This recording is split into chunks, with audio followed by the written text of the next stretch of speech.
What's going on, Facebook? Book of Faces. I don't know why my little song ain't playing. There it is.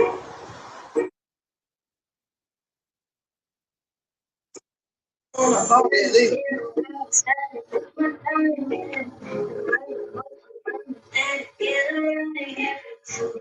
Back.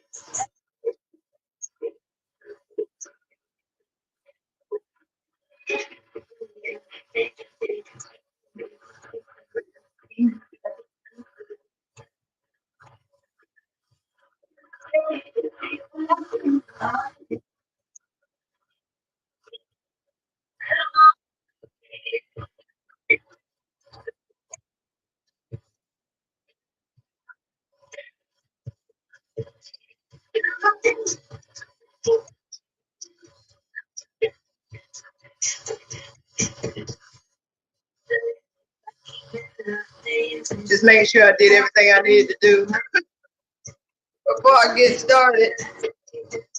I think I did. I think I shared it where everywhere it's supposed to go.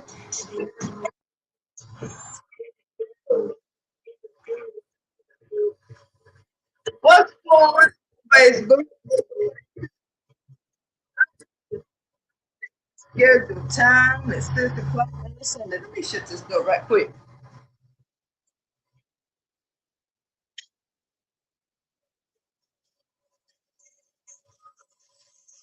Oh, I gotta turn the fan off. Hang on, guys. Hang on. I'm coming. I'm here. Okay. The door open, had to, because the air in the house out. And I also had the fan on because I'm cooking pasta sauce. And the smoke alarm, just whatever, is right real close to the kitchen, so it goes off every single time. But I think I'm going to have to start taking the battery out of it uh, when I cook. Blessings, blessings. Is that Emilio? Is that Emilio? Let's see. Let me get on the Book of Faces. And let me see if I can see. I don't know if it is or not, but whoever it is, good evening. I trust and believe. Yes, yes. I trust and believe that you, my friend, are having an amazing day. I trust that you, my friend, are being blessed. And I also trust that everyone that comes through this life will be blessed, is blessed, and will be a blessing. So tonight, I don't have a specific topic, but I come on here every Sunday. Is it still burning? I come on here every Sunday, and typically the topic that I choose is a topic that spins off from what me and Dr. Sue talks about on Friday nights. Well, tonight I decided. Actually, I'm taking it back. I was going to say I decided not to have a topic that is not the real story. So the real story is I was doing a not video clip, but voice clip while I was driving in the car. And as I was talking, and it was a message to someone. I was sending a voice clip, like a message to my friend Monique. And I was describing to her my experience of my day. And I was talking about how I was driving. I was talking about how I was reflecting on times where I had been in a particular place, situation, job, whatever, what have you, longer than I knew I should have been. And what struck that thought process was a post that I saw from, let me see, who was it? Let me look right quick. But the post said that we don't have a lot of time here. So it ain't no time to be spending time in an unhappy state, being unhappy. So I started thinking about this concept and what it really means to be on borrowed time. Because we are. It says, we are not here long enough to be living unhappy.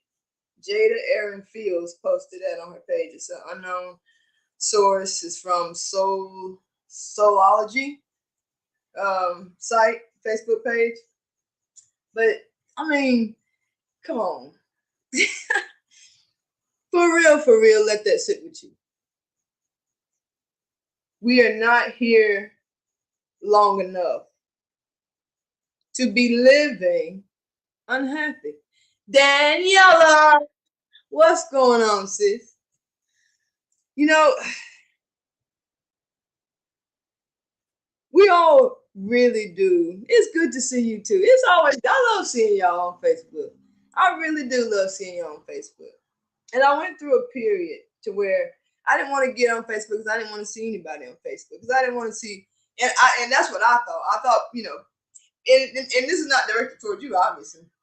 But in general, like I went through a phase of, I just really didn't want to get on Facebook because things that people were doing and things that people were saying and the posts that people were posting was just on my nerves. Like, you know what I mean? Like you ever just get to that point where you're just like, I can't get on Facebook because Facebook is really, like Christians say, trying my I'm about to put my religion on the shelf type of situation. Angelique the artist. Look her up on angelique.com. You will not be disappointed. I have been there too, sis.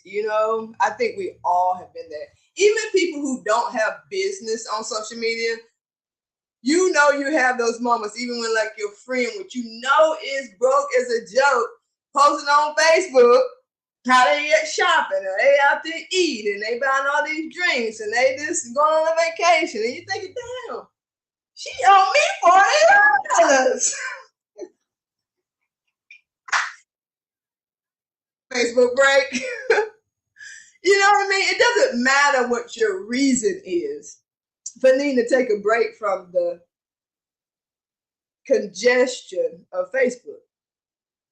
If it wasn't for what we do, I would not be on Facebook. I should. And I believe everybody can say that same statement. If it wasn't for what we were doing, we wouldn't be on Facebook. Well, what are we doing? What are we doing? What are we doing on Facebook? And it's a good analogy because there's so many communities and so many cliques and so many interests and so many businesses and so many social outlets, so many political stance, so many activists groups, so many And I've learned just recently how many groups on there for people who, you moved or whatever, you try to get a couch or something like that. You're like, shit, I can't. I mean, like, I done spent everything to get in the place. Like, I need some furniture though. They have a whole group of people, like different counties, cities, and whatnot. They just give stuff away, and I mean, think about it. Hadn't you had something sometime and you're like, I don't really want to sell this, I want to give it away, but I don't really want to move it either. So it got this group where you can go on there and say, hey, I have this. If you can come get it, you can have it. Otherwise, it's sitting on the curb waiting for the trash, that kind of site. So no matter what we're doing on Facebook, we have all come here to Facebook to commune in one way, shape, or form or another, but it is congested. And sometimes it does get full. For instance, Angelique's watching on YouTube. YouTube gets congested, gets full. You got IG, Instagram, and then they got Threads. Oh, Threads gonna be full sooner than soon. Sooner than soon. But as time evolves, right? Y'all remember MySpace? Now, let me tell you something. If it's one social media platform that I miss, it's MySpace. Because on MySpace, I used to emo. What's that emo? I had like water drops going down the back of the screen. I had Alicia Keys playing what was that song? Nothing like this last never see me again. Oh, that song. I don't know the words to it apparently, but I know what it sounds like. You realize you don't know the words of the song when you try to sing it, but you swear you've been singing it for years. That's how my MySpace was, right? I just broke like all of my into it and just splattered it all over my page. But then that changed and it evolved into Facebook, and then Facebook evolved into IG, and IG, now YouTube is blowing up. Clubhouse that came. Let me find out you sing, sis. Girl, now you know I sing. Now you know I sing. I love singing. You know, take a breath. I am practicing being more authentic. And I have always loved to sing. Like since I was a kid, you ask anybody that went to New Glover's Grove Baptist Church where the pastor was Reverend Nathaniel Crosby, no middle name. I've been singing since I was born. I've been singing at church. My dad had a piano in the house, and let me be clear, he couldn't play the piano. Let me be real clear. He couldn't play the piano, but he played and would make me and my sister sing. So I've been singing all my life. I love singing. So when we're talking about this space that we're in, and then how we get tired of some of the spaces that we're in, and we need to take a break, you know, I was just thinking, you know, about the things that we allow to distract us in a world that was designed for everyone to do whatever they want to do whenever they want to do it. Ain't that the basis of empowerment? You are boundless. You are limitless, but we limit our happiness and our comfort and our stability on what other people do to bother us, as if they don't have the same freedom to be limitless, even if they're exceptional at getting on your nerves. So we spend a lot of time trying to figure out how to get away, how to change, how to I'm taking a retreat, I'm taking this, I'm taking a sabbatical. But what truly needs to happen is for you to make sure that you're creating space for you on more of a regular basis to it doesn't feel like that you haven't in so long.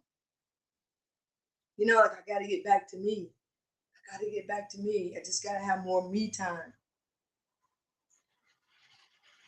In order to not have to worry about getting your me time because you found yourself getting to a space to where you haven't spent time with you in so long that you have to take a sabbatical.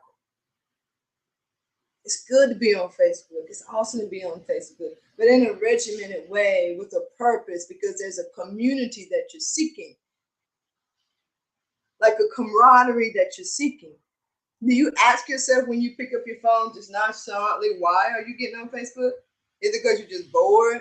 Are you going to Facebook with a purpose? Are you going through your days with purpose? Are you looking for the things that you want out of life as you go through every single decision that you make? And it doesn't just stop at Facebook. And the reason I use Facebook as a description is because what I was explaining to my friend is I went to Waffle House. And I was sitting in Waffle House and I'm looking at all the workers work. And the workers are working and they're busying themselves. And, you know, you got the guy right here who's pulling everything out of the freezer and putting it on the grill. You got the other guy on the grill who's flipping it. And then once it gets flipped, he put it to that side of the grill. He dropped the eggs, whatever, hash browns flying everywhere. And you got that guy. Then you got the person that's prepping the page, a little bit of potato, a little bit of cheese, a little bit of jalapeno. And there's this organism happening. There's this system happening and everyone's playing their role in it. And then because while I'm sitting here at Waffle House, I got my headphones on. So I'm listening to Chris and T. I'm listening to Landrell. I'm listening to Nico. I'm listening, I'm in my spot. I'm vibing, you know. But I'm thinking, what are these people feeling? And instead of, you know, trying to assume, I just literally could feel the ebbs and the flows in the place. I was very present. Self-awareness helps bring clarity on why we do what we do. Yes, which is where I'm going with it. So I'm sitting there and I'm feeling these energy of people. I feel some anxiety. I feel some cockiness. I felt some joy. I felt some relief. I felt all these things, and I'm just like, this is the pulse of life. This is the true rhythm of life. It's not looking for stuff to change you. It's just looking to be touched by everything and allowing yourself to know more about the rest of me, because that's what everybody is. It's the rest of us. It's an extension of who we are. It's an extension of why we're here and how we got here. There was another post that this ties into. Someone said, was it? It might have been the post I posted, but it's saying that we are all a part of a whole. We are all part of something like a much bigger picture that is just impossible to deny. Where is it? Where is it? Where is it? It says everyone carries a piece of the puzzle. Nobody comes into life by mere coincidence. Trust your instincts. Do the unexpected. Find the others. And as I'm going through my day, I'm looking at the people working at Waffle House. I'm looking at how organisms are formed. We got your neutrons, right? You got your protons. You got your electrons. You got your nucleus. Your negative people, your positive people, the people that hold it together, the community leaders, the tyrant, the libertarian. You have all these things that's working in combination with each other. Then you got gravity, which is, in my opinion, the belief that we are whole that keeps the system running. That's the gravity. The gravity is the pull, because we're all pulled in one direction, and that's because we believe in something. Even if it's the fact that we don't believe in nothing, we believe in that. We believe it ain't nothing. We all believe in it. That's the gravity that holds us together. However, as we look at our organisms and we start to hone that in and right to the center, which is us, because we all talk about self-awareness, coming to self, being aware of where you are. And then you see that you are such a complex organism yourself. And everything that you do is based on the negative and positives and circumstances and things that's going on with you. And we in all this buzzing of an atom that's perfectly created, us, our experience in life, we kind of freak out a little bit because nothing is attached to nothing. Everything's just going haywire, but yet somehow it's working and we don't understand why. Mm-mm-mm. Now this goes back to what me and Dr. Sue was talking about. It's resting in the knowing of God, knowing that everything is okay, knowing that that the decisions that you make, they impact your experience, but regardless of what you choose, it's all right. Everything's orchestrated. Everything is fine. The world is in space right now. Think about the Earth. Think about the Earth. Abraham Hicks was talking this morning on YouTube about how things. We're going to start with the list of things that are important to us, and let's see how many of those things we can do anything about. The Earth is in space and it's zooming around the sun so damn fast that we stay still on this ball that's zooming around the sun. And we're okay with that. But let it rain on the day we supposed to do something. Ooh, we can't even believe it. We can't even believe it. We can't even believe it. I'm laughing because this happened today. One of my friends said something about that. And I'm like, girl, it's irrigation at its finest. Like, I don't know what to tell you about this rain. Like, it's raining. The rain goes up, the rain comes down. The water goes up, the water goes down. It just is what it is. But all of these little things that's going around us, and now we have our own organism to maintain. We have our own path to maintain, but we let the freeness, the limitless, and the path of other people distract us from our own. Zooming around while spinning around all of them. I mean, just like picture the sound of a fly. Picture the sound of a fly.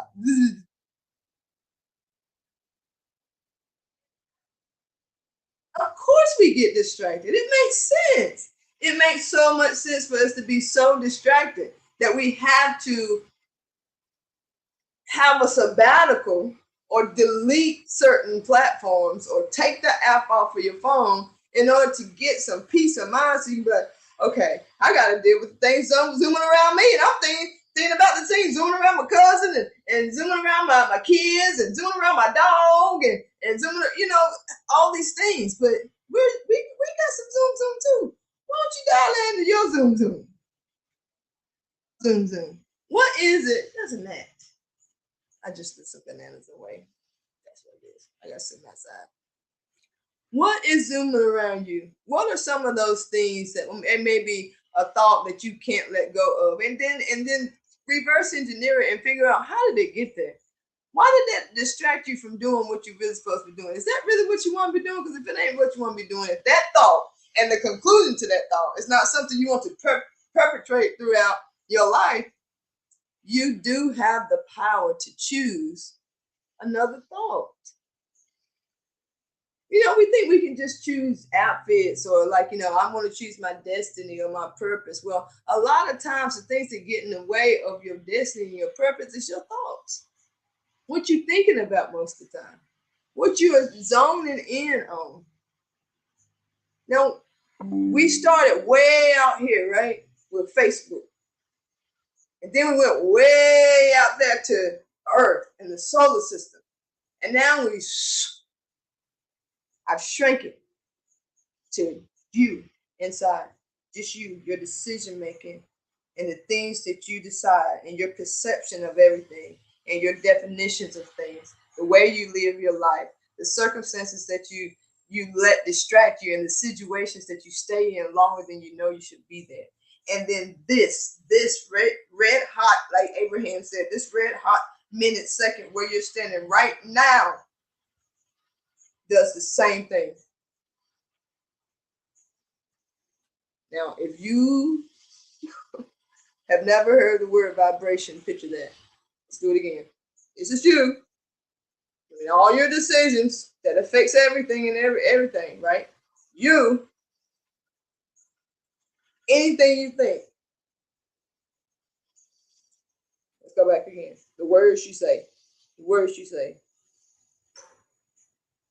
You are the filter for your experience. It's not the world filtering your experience. You are filtering your experience of the world because of anything that has happened that you held inside as the way it should be, or the way it should feel, or how others should act, or the amount you're supposed to get paid, or what success looks like. We often try to put labels on feelings that we want with responsibility as a human being. Like, for instance, I want to be rich. My company is gonna build to $1 million, $1 million building.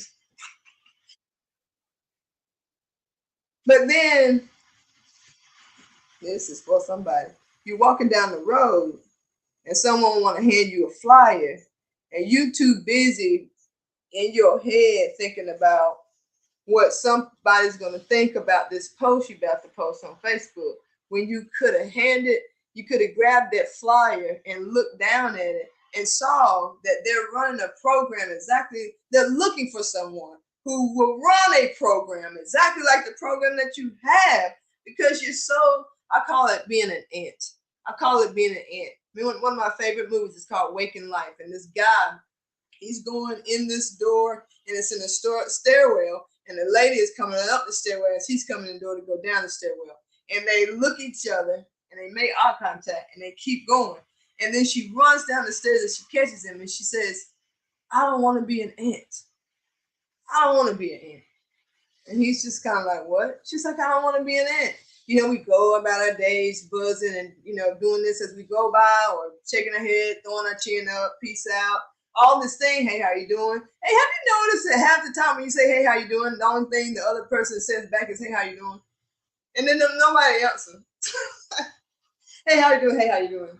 Hey, how you doing? Hey, how you doing? Hey, how you doing? Hey, how you doing? Hey, how you doing? Hey, how you doing?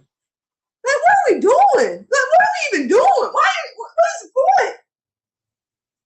If we we just take the time to realize that these organisms are atoms that are part of a greater creation. And the more of them we interact with on a spiritual level, and I'll come back to that, stick a pin in that. Angelique, if I forget to come back to the spiritual level, can you put it in the comments?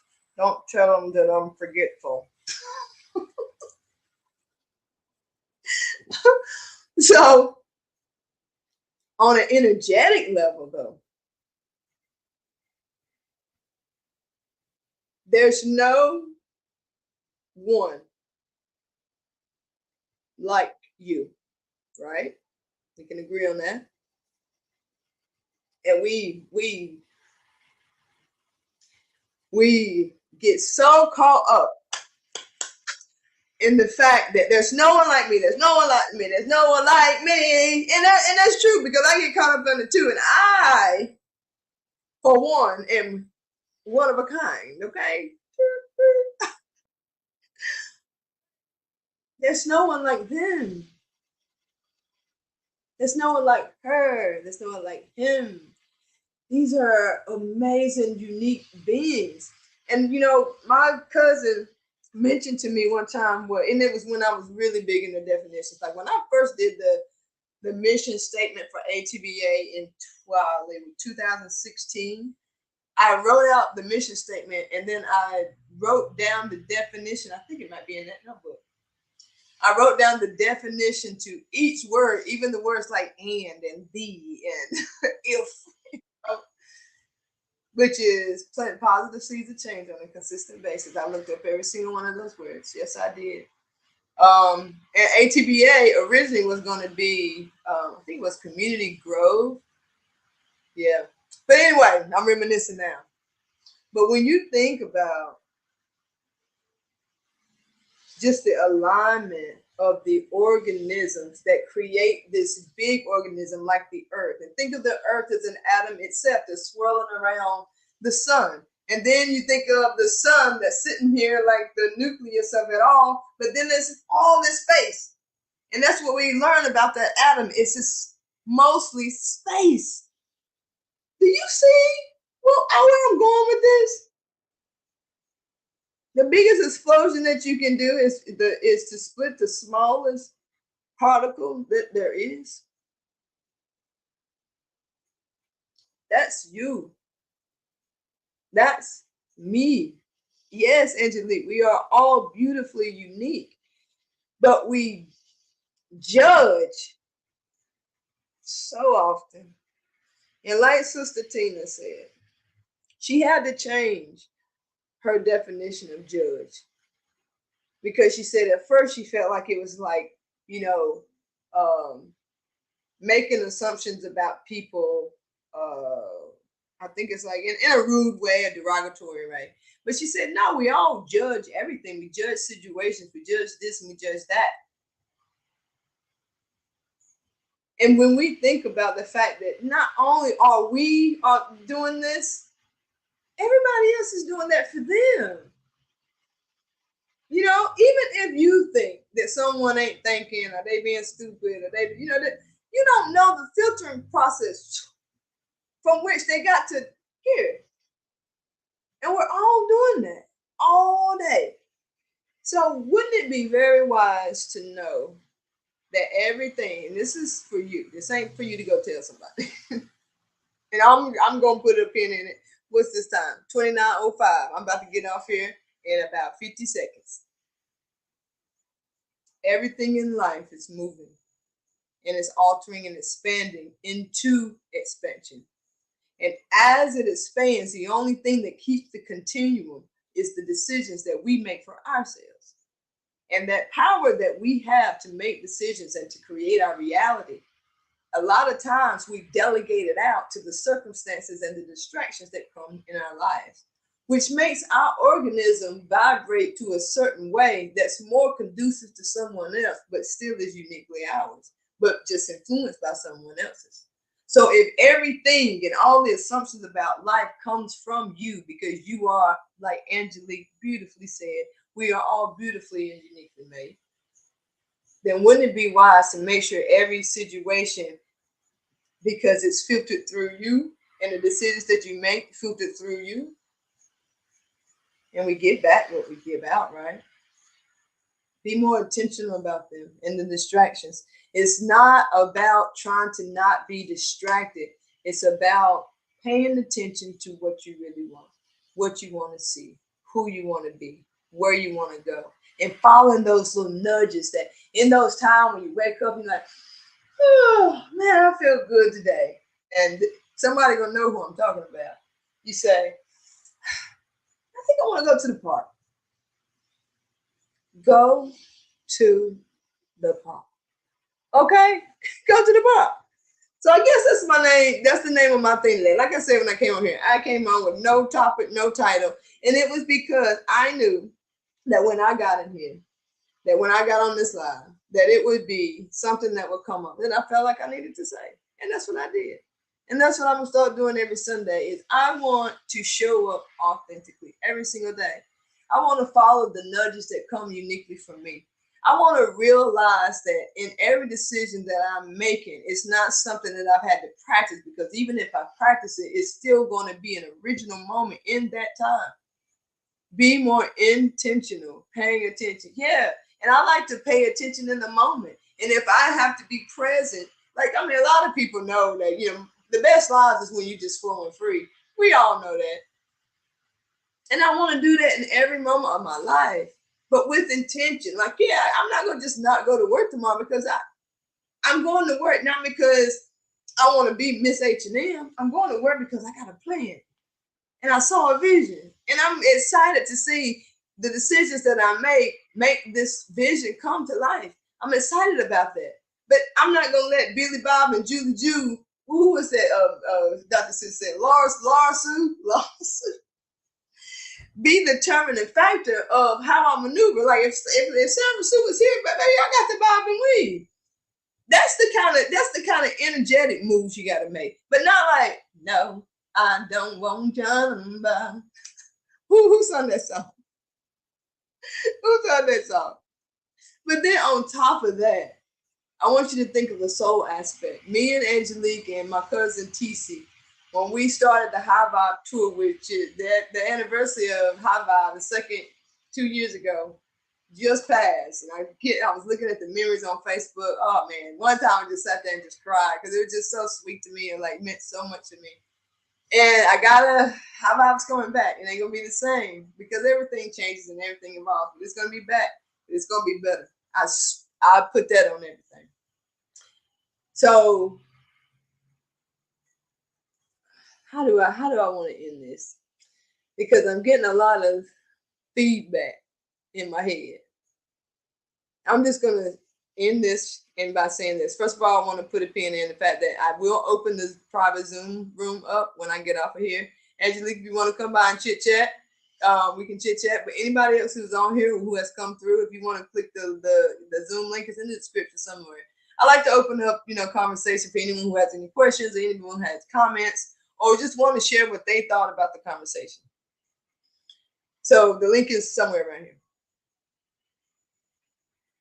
So as I was telling my friend today, and as I've mentioned the post that I've shared today, the one that says, we're not here long enough to be living unhappy. And then the one that says that we are all piece of a puzzle. There is a reverence that is happening right now. And it is a reverencing of self, right? But as I've been talking about the reverence of self will start to make you reverence others because you're filtering now through reverence. So if you want to see your relationships with other people change, you want to see your acceptance to everything around you be more of a peaceful interaction, start being that way with yourself. Making sure you're a top priority so you don't have to take sabbaticals. Start having a reverence of yourself, and then you will truly reverence others, no matter how idiotic you may think they are now in the judgmental stage. But as you expand into the just acceptance and awareness space, you don't mean you got to go places, whatever. You use your We're back to 360. Your spiritual level connection. That's when you get the discernment. Being spiritual also, and somebody posted that too on Facebook. It also means discernment. It doesn't mean you just run blindly into something. You run blindly into something when you get a nudge that say run. You don't realize you're running blindly into something. You run when you get the nudge to say run. You speak when you get the nudge to say speak. But we don't even encounter or go far enough in life to see if we like it or we don't. Just saying. Reverence. You'll be so appreciative of everything. Time and you. Time will be spent on you. This is one for me, okay? So I can put a pin in it with the 3557. Financial responsibility is such a spiritual practice because when I don't know about you, but when I got to the point of adulting and I could actually pay the bills and I'm like, I'm good, that is a feeling of elation, okay? I don't know about you, but you be like, yeah, like, who is it? Oh, that's my friend. I got called back. Okay. So, but everything becomes spiritual when you start to let your spirit guide you. Again, your spirit. Trust in the Lord with all thy heart and lean not to thy own understanding, and all thy ways acknowledge him, and he shall direct your path. That's what that means. That's what that means. So Ashe, Ashe, Ashe. I love you guys. Make sure your filtering point is something you want to come back to you.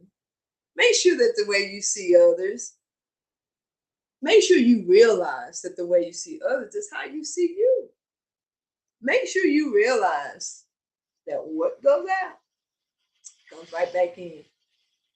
And it's not about trying to block what's coming in. That's not the process. It's to change what you're sending out. Because then that comes back and that stops the process. All right, guys, text me the link, please. I sure will. If anyone else wants the link and don't have the link, I will send you the link. I think the only place I didn't put it was YouTube. My bad, Angelique. So, because she didn't have Facebook. But it's on Facebook. It's in my Sacred Spaces group. It's in ATBA group. It's on my personal page. And it should be in the comments.